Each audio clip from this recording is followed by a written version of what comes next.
Varicose veins కి సరైన చికిత్స కోసం సంప్రదించండి ఎవిస్ హాస్పిటల్. నమస్తే రమగారు. నమస్తే జయ.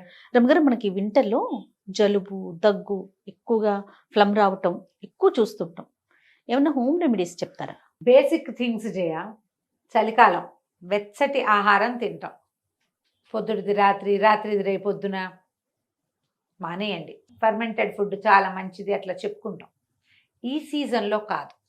మీకు జలుబు కానీ ఒంట్లో గొంతులో ఫ్లమ్ కానీ చలికాలపు బాధలుంటే అస్సలు చల్లటి పదార్థాలు తినద్దు. ముందు రోజువి మర్నాడు తినబోకండి. ఓకే. మజ్జిగ తగ్గించండి, పెరుగు కూడా తగ్గించండి. పెరుగు తినాలి అంటే పిల్లలకి వేసి పెట్టాలి అంటే వేడన్నంలో వేస్తే మంచిది. రాత్రిపూట పెరుగన్నాలు మజ్జిగన్నాలు తగ్గిస్తే మంచిది. కొంచెం వేడి వేడి పదార్థాలు, కూరలు వేడి, అన్నం వేడి, చారులు పులుసులు అలాంటివి తింటే హాయిగా వెళ్తుంది.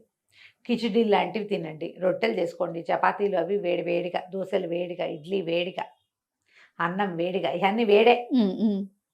వేడిగా తింటే అంత బాధలు ఉండకుండా ఉంటాయి. చలికాలంలో ఏంటంటే శరీరానికి వేడి అవసరం. కొంచెం మంచిగా ఆయిల్ మసాజ్ చేసుకోవటం, బాగా వెచ్చటి బట్టలు వేసుకోవటము, ఇంట్లోకి అన్ని పక్కల నుంచి చలి వచ్చేస్తుంటే వాటిని అరికట్టుకోవటము, పిల్లల్ని వెచ్చగా ఉంచటము, ఇవి ఇంపార్టెంట్. చల్లటి పదార్థాలు తాగటం కానీ, కూల్ డ్రింక్స్ తాగటం కానీ, తర్వాత ఐస్ క్రీమ్స్ తినటము, ఎక్కువగా తీపి పదార్థాలు రాత్రిపూట తినటము. స్వీట్స్ తినచ్చు కానీ పగళ్ళే, రాత్రిళ్ళు తినద్దు. పంచదారతో చేసిన ఏ స్వీట్ రాత్రి తిన్నా చలికాలం మామూలుగానే జలుబు, చలికాలం మరీ జలుబు చేస్తుంది. వీటిని కొంచెం అవాయిడ్ చేయండి. నూనెలో వేసిన తీపి పదార్థాలు ఉంటాయి కొన్ని, అవి మానేసుకోండి లేదా తగ్గించుకోండి. పగలే తినాలి. సిట్రస్ ఫ్రూట్స్ తీసుకోండి, అవి కూడా పగళ్ళే, రాత్రిళ్ళు కాదు. ఇప్పుడు బత్తాయిలు, ఆరెంజెస్, కమలాలు అంటాం, అవి దొరుకుతాయి. యాపిల్స్ బాగా విస్తారంగా దొరుకుతున్నాయి. జామపళ్ళు, జామకాయలు బాగా వస్తున్నాయి. రాత్రిపూట తినద్దు. గొంతులో నుసా ఫ్లమ్కి కారణం అవుతుంది అది. పగలు తినండి. కొంచెం హాట్ ఏమంటారు సూపులు కానీ, తర్వాత ఏమో మన కషాయాలు ఏమైనా తీసుకోవచ్చు. తులసి, అల్లము, మిరియాలు, ఒక 4 తులసి దళాలు, దళం అంటే మీకు తెలుసుగా గుత్తిగా ఉంటాయి, లేదా ఓ 15 తులసి ఆకులు అనుకోండి, ఆకులు, ఒక 7-8 మిరియాలు, అంత అల్లం ముక్క దంచి కొంచెం నీళ్ళు పోసి స్టవ్ మీద పెట్టి, ఒక గ్లాసు నీళ్ళకి అనుకుందాం, చిన్న గ్లాస్, కాఫీ గ్లాస్ ఉంటుంది కదా, 2 సార్లు తెల్లనిచ్చి 2 తీసుకోవచ్చు దాన్ని. మరీ పసిబిడ్డలకి ఇవ్వకండి. ఓ 2 ఏళ్ళు ఎండర్థం పిల్లలైతే కొంచెం పంచదార కానీ, లేకపోతే పటిక బెల్లం పొడి కానీ, కొంచెం తేనె కలిపి కానీ పిల్లలకి ఇవ్వచ్చు. 2 ఏళ్ల లోపల పిల్లలకి కాదు, 2 ఏళ్ళ లోపల పిల్లలకి ఇగో ఇంతే, చాలా నలకంత తులసి రసం ఇవ్వచ్చు. గొంతులో ఫ్లమ్ అవి ఉంటాయి. ప్రధానంగా డాక్టర్కి టచ్లో ఉండండి. కొంతమందికి నెబులైజేషన్ అవి అవసరం పడతాయి. ముక్కు మొహం మూసుకుపోతాయి, పాపం ఊపిరి అందదు, పిల్లలు అవస్థ పడతారు. చంటి పిల్లలకి కొంచెం గొంతులో నుసగా ఉంటే పక్కకి తిప్పి పడుకోబెట్టండి. ఏదైనా కొంచెం ఆయిల్ మసాజ్ లాంటిది కొంచెం గుండెల మీద అట్లా కొద్దిగా తేలిగ్గా రాసి, కొంచెం వెచ్చటి కాపడం, వేడి వేడి కాపడం కాదు సుమా, కొంచెం వెచ్చగా కాపడం పెడితే ఈ గొంతులో గరగరలాడుతున్నటువంటి ఫ్లమ్ బయటకు వచ్చేస్తుంది. కడుపు నిండుగా ఉన్నప్పుడు కాపడాలు పెట్టబోకండి. పొట్ట నిండా పాలు తాగాక కాపడం పెట్టారనుకోండి కక్కేస్తారు, అది చేయకూడదు. పొట్ట ఖాళీగా ఉన్నప్పుడు కొంచెం కక్కేసినా ఈ గొంతులో ఉన్న గరగరంతా బయటకు వచ్చేస్తుంది, ఏం పర్వాలేదు. తమలపాకు రసం ఒకటి ఇవ్వచ్చు చంటి పిల్లలకి. తమలపాకుని కొద్దిగా ఆయిల్, ఆముదం కానీ, ఒక్క నూనె చుక్క కానీ రాసి స్టవ్ మీద ఇట్లా ఇట్లా చూపించామనుకో, అట్లా ఒడిలిపోయినట్టు అయిపోతుంది. పొయ్యి మీద లేదా వెచ్చగా ఏదైనా దీపం మీద చూపిస్తే ఆ ఒడిలిపోయిన దాన్ని బాగా నలిపితే అంత రసం వస్తుంది.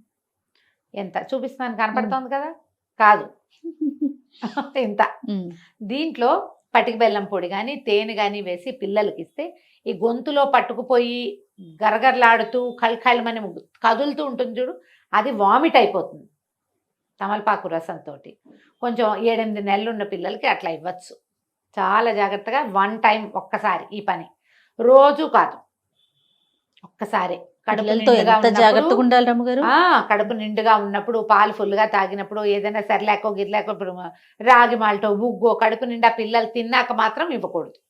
మీరు కాపడం పెట్టేటప్పుడు పొట్ట నిండుగా ఉండకూడదు. ఇట్లా రసాలు ఏమైనా పోసేటప్పుడు ఉగ్గు పోస్తారు కదా పిల్లలు, కొంచెం మన వసకొమ్ము అవి అరగదీస్తారు, అలాంటప్పుడు కూడా పొట్ట నిండుగా ఉన్నప్పుడు ఆ పని చేయకూడదు. కాసిన పాలు ఉంటే ఏం కాదు, పాలు తాగిన 1 గంటకి ఏమవ్వదు, పాలు తాగగానే మాత్రం చేయకూడదు.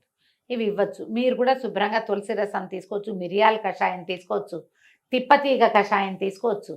ఏ గ్రీన్ టీ తాగినా హాయిగానే ఉంటుంది. కరివేపాకు, ధనియాలు, మిరియాలు, అల్లము 4టిని కషాయంలాగా కాచే శుభ్రంగా నేటివ్ టీ తాగేయండి. మన దగ్గర సుమన్ టీవీ ఛానల్లో మామ్స్లో ఉన్నాయి అవును అవును. కషాయాలు. 3-4 కషాయాలు తీసుకోండి. తమలపాకు కషాయం కూడా కాచుకుని తాగొచ్చు. మన గొంతులో నుసగా ఉంటే 2 తమలపాకులు చింపేయండి, చక్కగా శుభ్రంగా కడిగేసి, కడక్కండా కాదు, చక్కగా కడిగేసేయండి. తుడచకపోయినా పర్వాలా, చింపి నీళ్ళలో వేయండి. ఒక గ్లాస్ నీళ్ళకి ఆ గ్లాస్ నీళ్ళకి 2 తమలపాకులు వేసుకోవచ్చు. 2 సార్లు తెరలనిస్తే నీళ్ళని చిన్న పింకిష్గా మారుతాయి నీళ్ళు, చాలా స్లైట్ కలర్ చేంజ్ మాత్రం వస్తుంది.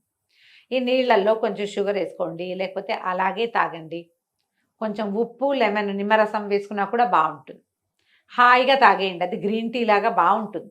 చిన్న తమలపాకు వాసన వస్తుంది. ఈ గొంతులో ఉన్న నుస వాటికి బాగా పనిచేస్తుంది. ఎవరైనా సరే కాఫీ టీలు తగ్గించి గ్రీన్ టీలు పెంచండి. ఎస్, హాయిగా ఉంటుందని ఎంతసేపు tea tea tea tea coffee coffee తాకండి, పైత్యం చేస్తుంది. అంతొద్దు. ఉదయం 2 సార్లు డే టైంలో టీలు, సాయంకాలం 1 టీ కాఫీలు, అంతే. కాఫీ టీ మొత్తం కలిపి ఆల్టుగెదర్ 4, అంతకంటే చేయొద్దు. ఇవి కూడా 4 కాదు, చిన్నవి. ఫుల్ గ్లాసులు తాగుతారు, పెద్ద పెద్ద లోడ్స్ తాగే అలవాటు, అంతంత తాగద్దు. దాని బదులు మీరు గ్రీన్ టీస్ తాగండి. ఇలా వేసుకోండి చక్కగా. కరివేపాకు నీళ్లు తాగొచ్చు, చాలా హాయిగా ఉంటుంది. చాయ్ తాగినట్టే ఉంటుంది, సుఖంగా బాగుంటుంది. బయట ఫుడ్స్ కొంచెం తగ్గించండి. ఓకే. ఆయిల్ ఫుడ్స్కి పెద్దగా వెళ్ళొద్దు. ఈ సీజన్లో కొంచెం ఇంట్లో వేడివేడిగా, సాయంకాలం రాత్రిళ్ళు పెద్దవి కదా, అవునండి. శీతాకాలం 5ంటికే చీకటి పడిపోతుంది. రాత్రి ఇంకా 8 ఇంకా 9 12 అవ్వలేదా అలా అనిపిస్తూ ఉంటుంది. తొందరగా పడుకోండి. రాత్రి కాలపు వెచ్చదనాన్ని హాయిగా అనుభవించేందుకు ప్రయత్నం చేయాలి. తొందరగా పడుకోవటం, లేట్ నైట్లు పడుకుని పొద్దున్న తేలేస్తే జలుబు లక్షణం పెరుగుతుంది. ఓకే. లేట్ నైట్ స్లీప్ వల్ల హెల్దీగా ఉండాలంటే అంతా కాకపోయినా కొన్నైనా జాగ్రత్తలు అవసరపడతాయి. అవునండి. ఫుడ్స్ తీసుకునేటప్పుడు కూడా కొంచెం కేర్ఫుల్గా, పిల్లలకి పెట్టేటప్పుడు కూడా వాటర్ కూడా. అవునండి. ఆ తర్వాత వాటర్ ఇంటేక్ పెంచండి. వామ్ వాటర్ తీసుకోవాలి. గోరువెచ్చటి నీళ్ళు తాగితే మీకు ప్రాణం హాయిగా ఉంటుంది. మామూలు ట్యాప్ వాటర్ చాలు. అంటే ఏమనాలి, మనం ఫిల్టర్ వాటర్, రూమ్ టెంపరేచర్ తాగబుద్ధి కాదు, కొంచెం లూక్ వామ్ అయినా ఉండాలి. లూక్ వామ్ ఉంటే హాయిగా తాగడానికి బాగుంటుంది, చలికి సుఖంగా ఉంటుంది కదా. లూక్ వామ్ వాటర్ తాగండి. బయటకు వెళ్ళేటప్పుడు వేడి నీళ్ళు క్యారీ చేయండి. ఇవన్నీ కూడా పద్ధతులు ఏటా చేసేవే మనం. అవునండి. మళ్ళీ చెప్పుకుంటూ ఉంటాం, అంతే.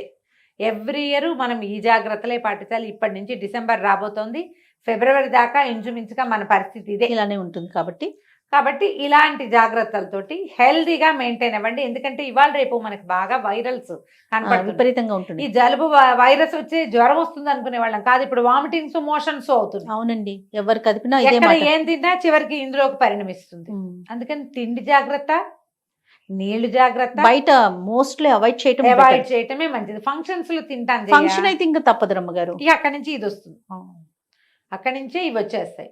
జాగ్రత్త. ఒకవేళ వామిటింగ్స్, మోషన్స్ 2, 3, 4 అయితే మాత్రం ఇమీడియట్ గా డాక్టర్ని చూడండి, లేదా డిహైడ్రేట్ అయిపోయే ప్రమాదం ఉంది. డాక్టర్ సలహా తీసుకోండి, సహాయం తీసుకుంటూ ఉండండి. ఆ జలుబు పెరిగితే ఏదో గచ్చాకు పుచ్చాకు చేద్దాం, ఇంటి చిట్కాలు ఫాలో అవ్వద్దు. ఇంటి చిట్కాలు బేసిక్ నీడ్స్. ఆ పూటకి మీరు మందు వేసుకుంటూ కూడా ఇవి చెయ్యొచ్చు, కానీ మందులు మానేసి ఇవి మాత్రం కాదండి. డాక్టర్లు భూమి మీద తిరిగే దేవతలు, వాళ్ళని గౌరవించండి, వాళ్ళ వృత్తిని గౌరవించండి. వాళ్ళని సహాయంగా ఉంచుకున్నారంటే మీరు ఎన్ని చిట్కాల డ్యాన్స్ ఆడినా ఏం ప్రమాదం లేదు. అంతే కదా, చిట్కాల డ్యాన్సులతో ప్రమాదం లేదు, కానీ వాళ్ళు లేకుండా మాత్రం కాదు. కాబట్టి జాగ్రత్తగా ఈ సీజన్ని పూర్తి చేసుకోండి. రైట్. నమస్తే. నమస్తే జయ.